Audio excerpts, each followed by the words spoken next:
After dropping 40 points in the game, Jayson Tatum didn't care. He said that all he wanted to do was get the Celtics back to a championship. Then, obviously, they fell short to the Miami Heat, but made huge moves like signing Jaylen Brown to the richest contract in NBA history, and more notably, they traded away one of the team's biggest leaders in Marcus Smart for Kristaps Porzingis. Despite losing Smart, Celtics fans were still high on this trade, saying things like it was just time and that the team needed to shake up their culture. The only real concern around Porzingis was his injury history, but he just had the healthiest season of his career since his second year in the NBA, so that wasn't a concern, right? Oh, what do you know? Porzingis was just diagnosed with a plantar foot injury and will be rehabbing for 6 weeks going into the season. Not exactly ideal news for a team that just locked in this core for the future. I mean, Coach Mazzulla has to be thinking right now, you're telling me the Celtics team that essentially locked in their core is already in shambles before the season starts? Well, despite the doom and gloom with this injury news, the Celtics' big plan could still work, and we could see them lifting the Larry O'Brien trophy by the end of the season. But that's only if one thing goes right. And although I hate to say it, it's far more likely that this rocky start is foreshadowing of a bigger issue that this team could run into next season.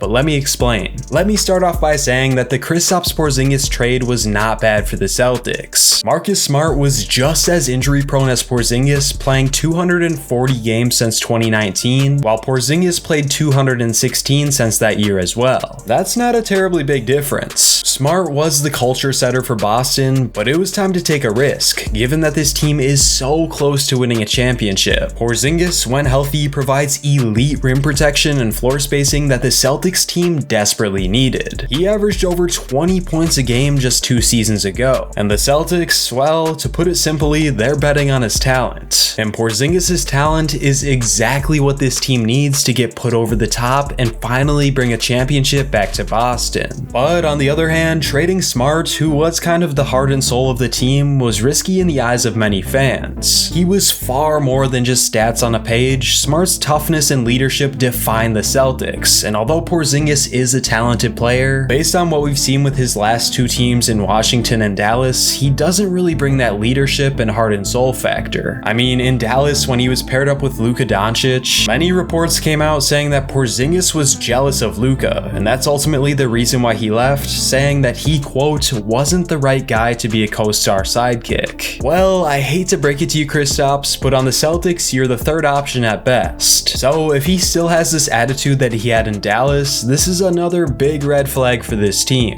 All I'm saying is that this trade might work out on paper, but losing locker room guys like Smart could come back and bite the Celtics, especially with Porzingis now injured before the regular season even begins, and the Celtics team basically being the same, just without Marcus Smart now. There is good news for the Celtics fans though, because despite the media blowing Porzingis' injury out of proportion, it actually isn't that bad. The plantar injury that Porzingis was diagnosed with has severely impacted some players like Joakim Noah, who said it felt like needles under his feet. But on the other hand, there have been many players to overcome it and become reliable stars after the injury. Joel Embiid, Damian Lillard, Shai Gilgeous-Alexander, and Yusuf Nurkic have all dealt with this injury, and it's far from a career death sentence. With proper rest and treatment, Porzingis should be back in no time to help the Celtics make their championship run this season. At least, that's the hope, because this injury has ruined full seasons and even careers of countless players. It's notoriously finicky and very easy to aggravate. Just ask Joakim Noah or Yao Ming. If this injury lingers, Porzingis may never be the same player if he doesn't go through the proper treatment and take this seriously. And for a team trading major assets and cap space for his production, this injury simply just couldn't have come at a worse time. We also have to consider the fact that Porzingis' recovery depends a lot on how the Boston Celtics handle it. We've seen this team staff rush players like Isaiah Thomas back too early, which ultimately derailed his career. And this team just can't afford to do that with Porzingis. Guys like Joel Embiid and the 76ers were very cautious in his treatment, which led to a full recovery. But on the other hand, the Bulls mishandled it with Joakim Noah, leading to lingering injuries and tons of games missed over the span of 3 years. Hopefully, the Celtics give Porzingis proper rest instead of rushing him back prematurely. But this staff doesn't exactly inspire confidence. We have to remember that this is a team that misdiagnosed Robert Williams' knee injury right before for the playoffs in a previous season, and that mistake might have just cost them a title shot. Between the Isaiah Thomas incident and the recent Robert Williams situation, Porzingis has every reason to worry. The Celtics medical staff track record is pretty spotty at best, and management needs to learn from their past mistakes and not repeat them. But regardless of all this injury talk, the Celtics need to make some other major changes if they want to win a championship in 2024. One key is coach Joe Mazzulla, who did pretty well last season, but still has a ton of room to grow. Mazzulla desperately needs to find better assistants after Boston lost so many, and we've seen him slip up in crucial moments like not calling a timeout for a final possession of Game 4 versus the 76ers this last playoffs, which ultimately led to them losing this game. But not all the team's struggles from last year fall on head coach Mazzulla, because improved play from Jayson Tatum and Jaylen Brown is crucial to winning at the highest level as well. To put it bluntly, both of these guys need to make better decisions, be patient, and adapt against great defenses. And for everyone saying that this isn't a big problem for this team, let's take a look at Game 1 against the Miami Heat, which is the series that caused the Celtics to exit the playoffs last year and miss the finals entirely. 3 minutes left, 5-point game, very gettable win for the Celtics. Tatum has the ball in his hands down the stretch, obviously, and throws a terrible pass right to Jimmy Butler. But that's not where it ends. Tatum goes on to have 2 traveling calls in a row, one on a bad dribble pickup and another on a pump fake that he thought was clean but just clearly wasn't. The development of this duo will be the sole factor in whether or not they can win a championship or blow up their roster. Because now with Jaylen Brown's new contract and Jayson Tatum's upcoming contract, this is a team that is above the second apron of the CBA, and they won't be able to make any big trades to help their roster because they'll be too restricted by the rules. The team has good depth that can step up at times, but Tatum and Brown must elevate their games, and there's no other way around it. And don't get me wrong here, this team can obviously win a championship as constructed. I mean, we just saw them in the finals against Golden State 2 seasons ago, and they almost made it again last year. But the Celtics are under immense pressure right now. The roster will be nearly impossible to improve with the new collective bargaining agreement restrictions, so if they can't get over the hump, we could eventually see this team move on from either Tatum or Brown, so that way the CBA restrictions are lifted and they can finally retool their roster. The Celtics' big swing trade for Porzingis is supposed to catapult them to being contenders, but right now it seems like it's kind of doing the opposite. And this is no one's fault, but Porzingis has to stay healthy if this team wants a chance. The blame isn't all on Porzingis though, because Jaylen Brown's massive new contract is a big reason why this Celtics team won't be able to make any moves in the future. Click here to see why Jaylen Brown's contract is a massive problem for the Celtics and what they can do to fix it.